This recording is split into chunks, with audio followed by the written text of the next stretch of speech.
there's a gateway, which is finding a passion and starting to pursue that passion, and eventually the purpose reveals itself. Well, I think people too think, I don't have the energy to do both. I'm already working, what have you.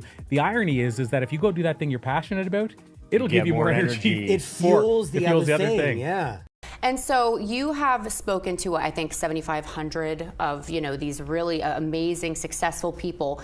And what is the most common characteristic that you find with these people? So number one, meaning the top trait, I know the top 5, and the top one stands out like a sore thumb. How do we start? So I usually tell people to write down or think internally I always say it's the GVP. So what, instead of MVP, what is your goal? Okay. What is your...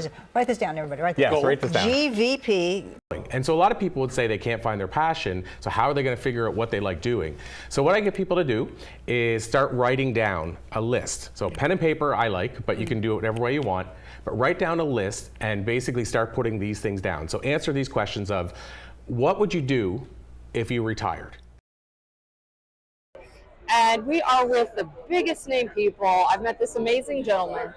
Tell us your name, your business, and who you're here to help. So name is Poirier.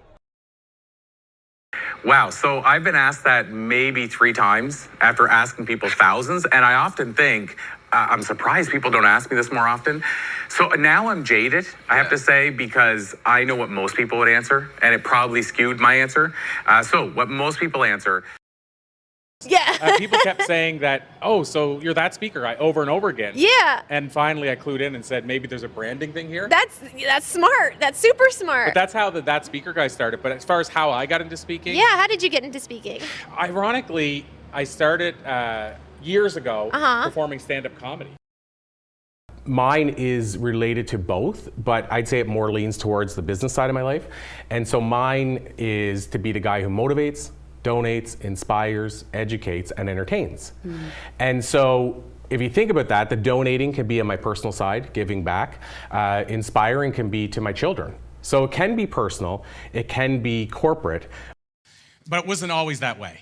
So I grew up in a small town, I was raised by a single mother, barely graduated high school. One of my teachers gave me a 49+1. Thank you, Mr. Gunn, for allowing me to graduate. But speaking is what changed the game for me. So when I discovered my passion for speaking, and I didn't come around that too easily either. My first time on stage, I forgot to turn the mic on.